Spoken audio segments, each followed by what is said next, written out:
Bueno, aquí seguimos conversando con Daniel Toribio, un pasado funcionario del sector económico. Hoy hay que decir que también es secretario de Asuntos Económicos de la Fuerza del Pueblo. Y antes de la pausa, don Daniel, usted cuestionaba un poco algunos datos, alguna metodología y el exceso de optimismo de las autoridades actuales. A mí me gustaría que en este bloque usted pudiera compartir algunas recomendaciones de qué hacer entonces en política económica con todos esos ingredientes que tenemos ya sobre la mesa. Mira, es muy difícil uno hacer recomendaciones porque da la impresión de que uno sabe más lo que están de aquel lado y los que están de aquel lado tienen sus ideas de las cosas que hay que hacer. Pero el exceso de optimismo, y hay que volver a ese tema, crea falsas expectativas en la población dominicana. Y eso genera en el corto o en el mediano plazo desilusiones. Yo voy a decir un caso, por ejemplo, hoy sale en el periódico que el monorriel de Santiago va a costar 43 mil millones de pesos.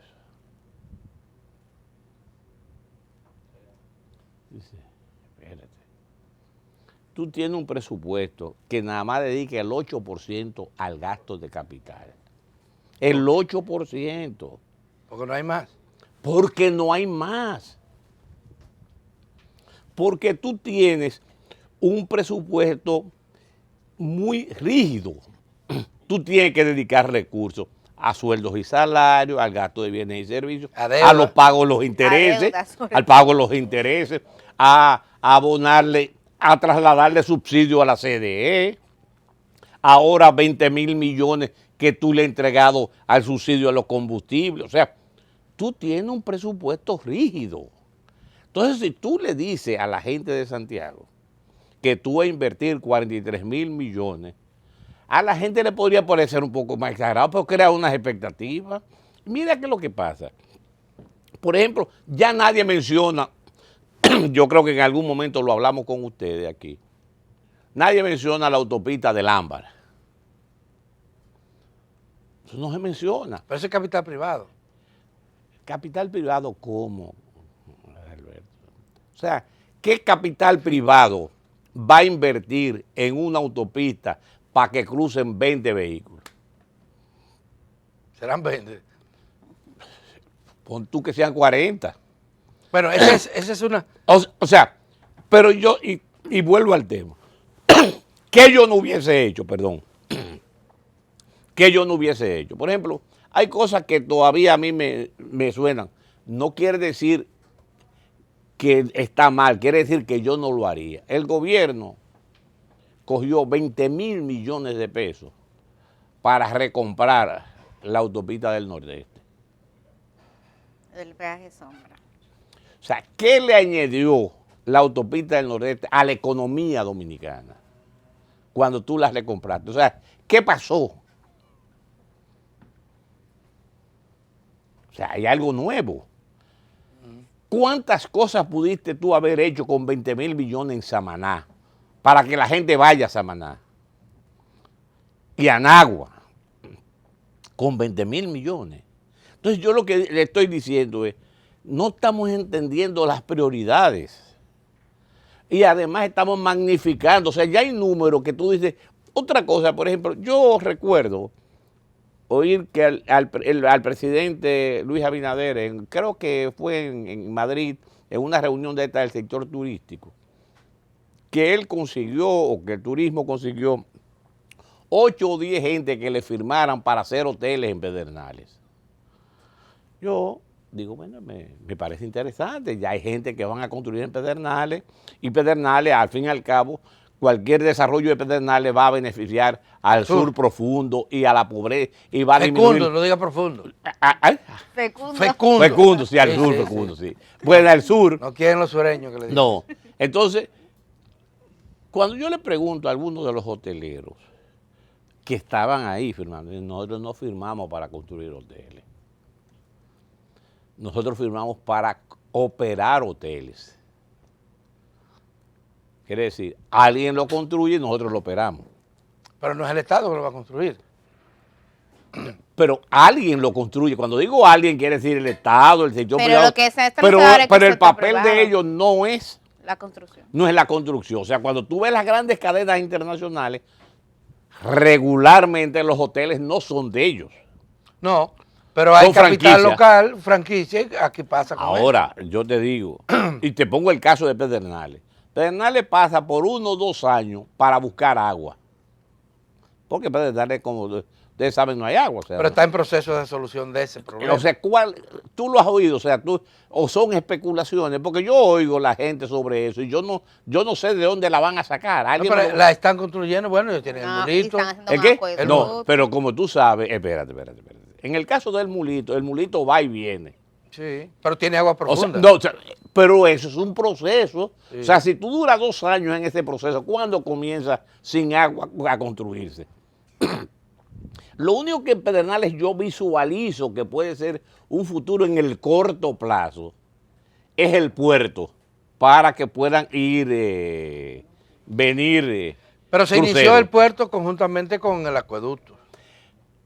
Yo no sé, o sea, yo no sé si se inició el acueducto, o sea, lo que se ha anunciado, por eso es que digo el exceso de optimismo. Si tú te llevas por los anuncios, si nos llevamos por los anuncios, oye, este país estaría. Pero medidas puntuales que ha tomado, por ejemplo, el tema de subsidiar los combustibles, el anuncio del proyecto Siembra RD, ¿qué le parecen a usted? Buenos anuncios, o sea, pero en el caso de del subsidio a los combustibles es otra cosa. Si tú me preguntas a mí, digamos, si yo fuera funcionario del gobierno, ¿estaría de acuerdo con el subsidio? El tema del subsidio a los combustibles es que el subsidio a los combustibles es igual para todo el mundo, Ricos y pobres. ricos y pobres. Entonces tú le estás aportando dinero a la gente, a mucha gente que tiene dinero y que debería pagar los precios de los combustibles. Yo me centraría en un subsidio focalizado, fundamentalmente en el gas licuado y en la gente que lo necesita, y no un subsidio generalizado. Pero el gobierno ha entendido que esa es la mejor forma, pero le ha costado 19,000 millones de pesos. O sea, Bueno, el caso del subsidio, y sería bueno escuchar su opinión sobre eso, tenía un límite en tiempo y en volumen. Sí. Se decía que si el barril de petróleo se mantenía por encima, superaba los $115, el subsidio a partir de ahí se limitaba, ¿no? Pero resulta que ya llegó, superó esa barrera. Y se mantiene el si tú subsidio. te fijas, siempre uno como tiene que ver como tener el olfato para entender hacia dónde está yendo el gobierno.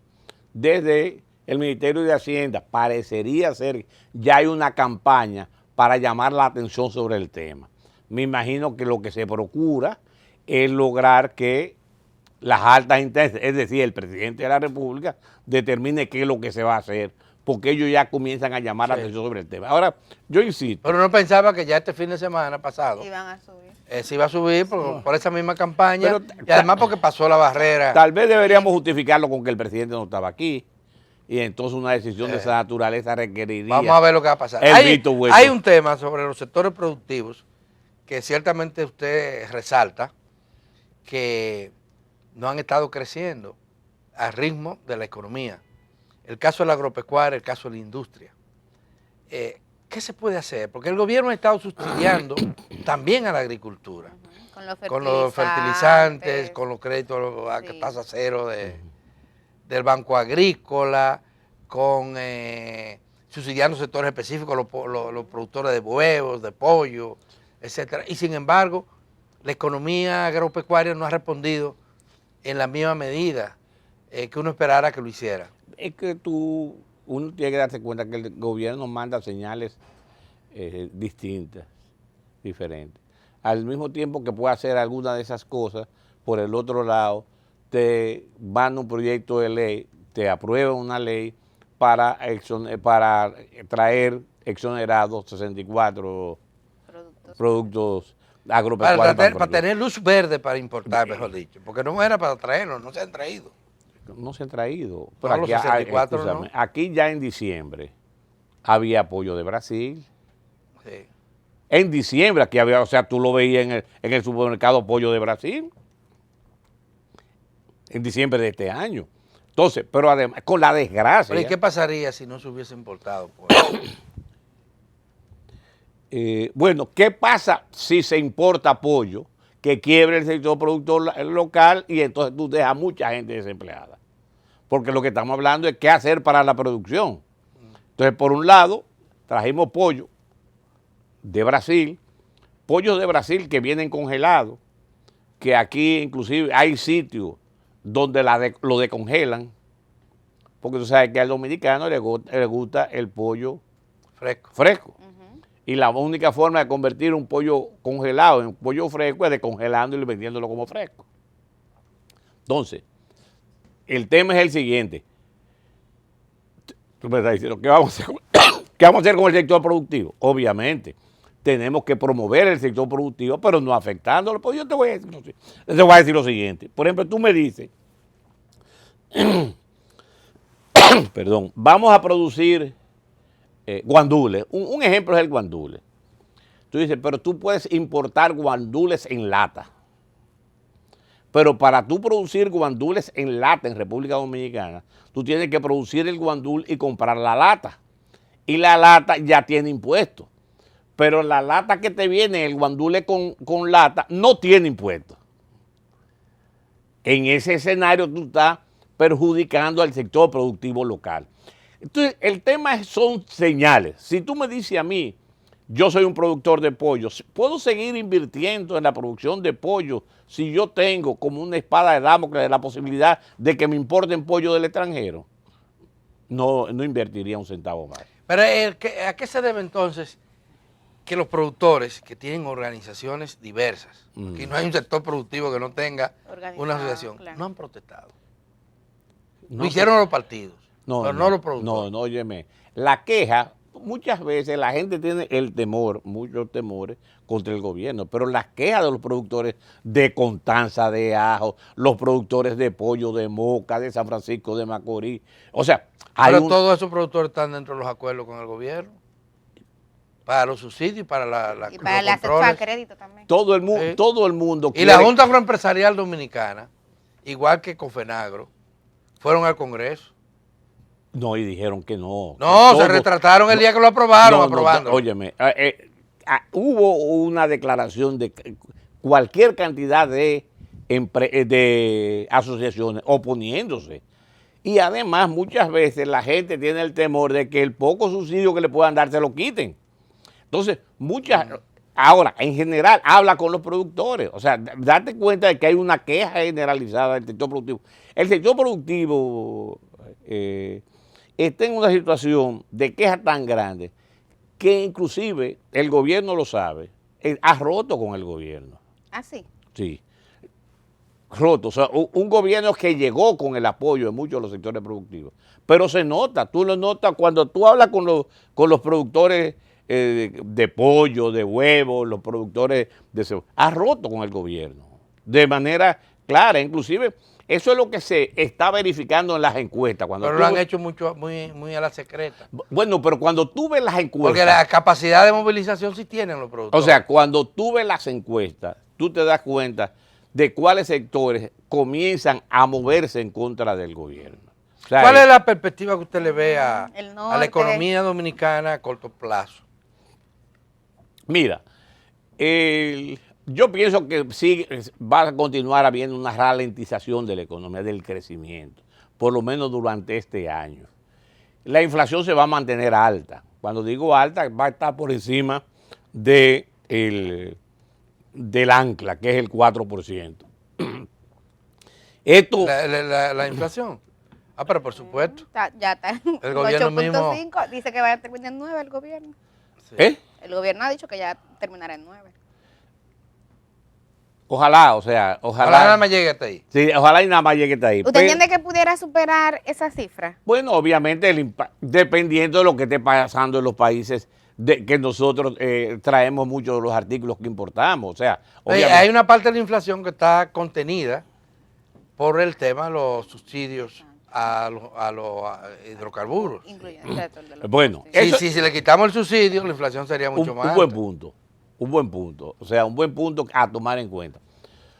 Si no tenemos una inflación de un 12 o un 13%, el resultado del subsidio a los combustibles. ¿Precio correcto eso entonces? Yo lo que estoy diciendo es, el gobierno ha perdido 19.000 millones de pesos, posiblemente pudo haber orientado a los sectores más necesitados una parte de Ahora, subsidio. don Daniel, que hay un problema, que no hay tampoco garantía de que si se subsidia focalizado, los sectores productivos que pueden, no le traspasen eso al consumidor, porque en este país tampoco hay un control de precios efectivo. No, obviamente que no. Eso va a depender mucho de la oferta y la demanda, de cuánto, en cuánto incremente la producción o no incremente la producción, o cuáles productos entren al mercado o no entren al mercado. Va a depender mucho de la oferta. Hay Ahora, una medida que bueno, el gobierno, como usted sabe, tiró mucho dinero a la calle. Hubo la masa sí, monetaria, aumentó sustancialmente. En el Y ahora 2020. ha comenzado a recogerla. sí. Esto no es local. Son las mismas políticas que se están implementando en la mayoría de los países, porque los bancos centrales, yo no sé cómo es la magia, usted sí sabe, están conectados todos. Sí. Y casi es el mismo pensamiento. Ahora se está recogiendo dinero vía incrementando la tasa de interés del Sí, dinero, de los préstamos, sí. de los préstamos. Sin embargo, en Europa ha surgido una tendencia bastante socorrida que cuestiona esa política y que se está planteando que la inflación va a tener que bajar como quiera, porque la demanda se está restringiendo debido a la propia inflación y a otros factores.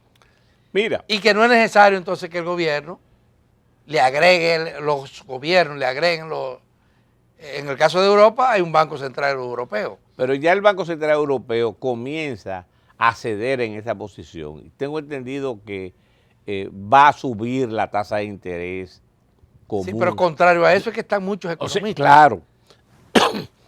Igual Estados Unidos. Yo soy todavía del sistema clásico, sí, o sea, en el sentido de si hay un exceso de dinero, la única forma que tú puedes bajar los precios o evitar que siga creciendo es controlando, Recogiendo dinero. Claro. Porque además hay un aspecto que es local.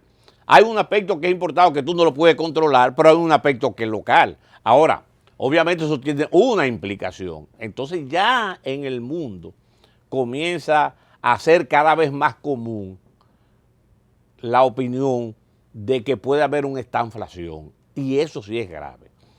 ¿Por qué la combinación de un estancamiento con inflación? ¿Por qué es grave? Porque las medidas clásicas, digamos, para controlar el estancamiento son contrarias Que para controlar la inflación. Hay una Para contradicción. controlar el estancamiento, tú reduces, tú incrementas la El cantidad de consumo. dinero en circulación para que la gente tenga dinero, incremente la demanda y eso genera un incremento de la producción por Esa parte es la de los teoría. ofertantes. ¿Eh? Esa es la teoría. En la práctica, sí. Pero eso es para controlar el estancamiento. Ahora, para controlar la inflación, ¿qué tú tienes que hacer?